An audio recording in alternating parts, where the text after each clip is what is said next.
Shalom, Bapak-bapak, Ibu-ibu, dan saudara-saudara sekalian. Kita ketemu lagi di acara Embon Surgawi pada pagi ini. Sebelumnya, mari kita minta pimpinan Tuhan untuk pembacaan Alkitab dan juga untuk firman Tuhan yang akan hamba-Mu sampaikan. Mari kita berdoa. Terpujilah nama-Mu ya Tuhan, kami mohon pimpinan Roh Kudus dalam penyampaian firman Tuhan tentang cobaan.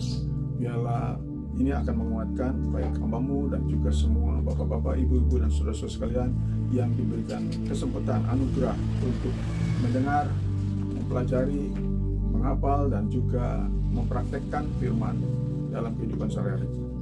Terpuji nama-Mu, dalam nama Yesus hamba-Mu berdoa. Amin. Pembacaan dari 1 Korintus 10 ayat 13. Pencobaan-pencobaan yang kamu alami ialah pencobaan-pencobaan biasa yang tidak melebihi kekuatan manusia. Sebab Allah setia, dan karena itu Ia tidak akan membiarkan kamu dicobai melampaui kekuatanmu. Pada waktu kamu dicobai, Ia akan memberikan kepadamu jalan keluar sehingga kamu dapat menanggungnya.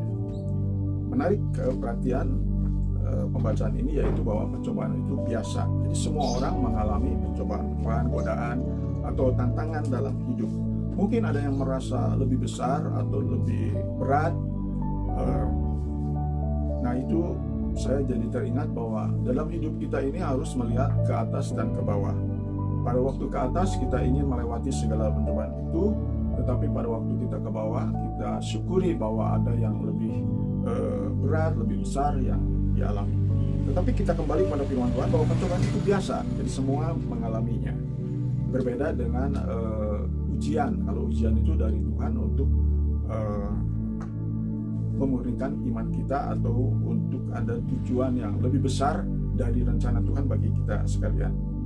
Nah, jadi mari kita syukuri ya. Kalau itu biasa kita syukuri, dan Yakobus sendiri dalam pengalamannya itu bahwa pencobaan itu anggaplah suatu kebahagiaan supaya mendatangkan ketekunan, bahkan ketekunan itu juga akan mencapai sasaran yaitu kesempurnaan. Dan juga ada janji mahkota pada kita orang-orang yang percaya. Kita lihat bahwa Yesus sendiri sudah pernah mendapatkan pencobaan-pencobaan itu. Ada 3 macam pencobaan dari iblis, tetapi oleh karena firman Tuhan yang dipakai, maka ia menang. Dan di dalam Ibrani 2 ayat 18 bahwa kalau Yesus sudah menang dalam pencobaan, maka ia dapat menolong kita.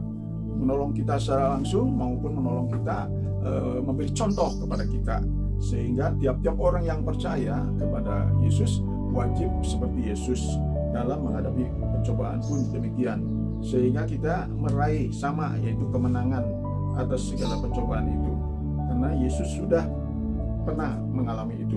Jadi bukan dia sebagai manusia biasa, bukan hanya perkataan, teori, tetapi juga praktek yang disampaikan. Dan juga merupakan ujian bagi kita supaya kita murni iman kita. Karena kalau kita bersyukur atas segala yang lancar atau semua beres, tentu itu biasa. Tetapi kalau kita dalam menghadapi pencobaan yang memang sering mengatakan berat, walaupun firman Tuhan dikatakan tidak berat, perintah-perintah Tuhan itu, dan juga Tuhan sudah mengirimkan penolong bagi kita yaitu Roh Kudus dalam menghadapi pencobaan itu. Nanti di dalam satu lagu dikatakan bahwa menghadapi pencobaan itu kita harus bersyukur, karena iblis ingin kita kecewa ya. Sehingga kalau kecewa kita akan mengalami kekalahan. Jadi pencobaan itu merupakan latihan. Bahkan anak-anak Tuhan dapat ganjaran itu sebagai latihan, diproses untuk menuju kesempurnaan. Dan di dalam 2 Korintus pasal 2 Korintus pasal 5 ayat 17 dikatakan di situ,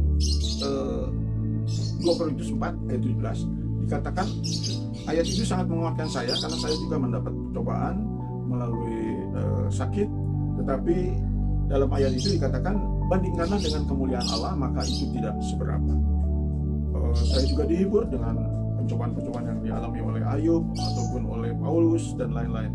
Kita belum seberapa, tetapi yang penting adalah bandingkan dengan kemuliaan yang Tuhan janjikan, maka pencobaan itu tidak seberat ataupun tidak separah yang kita pikirkan. Dan juga janji Tuhan untuk memberikan tip bagi kemenangan-kemenangan di atas pencobaan. Itulah yang menjadi kesaksian ataupun pengalaman. Jadi bukan hanya teori, tetapi saya kuat sampai sekarang. Satu, oleh karena pertolongan Roh Kudus. Kedua, oleh karena firman-firman Tuhan yang menghibur saya. Dan juga ayat yang tadi 2 Korintus 4 ayat 17, yaitu dibandingkan dengan kemuliaan Tuhan tidak seberapa. Kiranya menjadi berkat.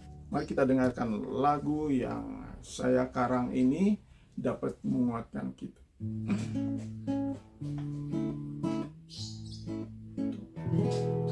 Bila ku mendapat cobaan, apa yang harus ku lakukan? Mengeluh berarti imanku kalah, bersyukur itulah kemenangan. Bila ku mendapat cobaan, apa yang harus ku lakukan? Mengeluh berarti imanku kalah, bersyukur itu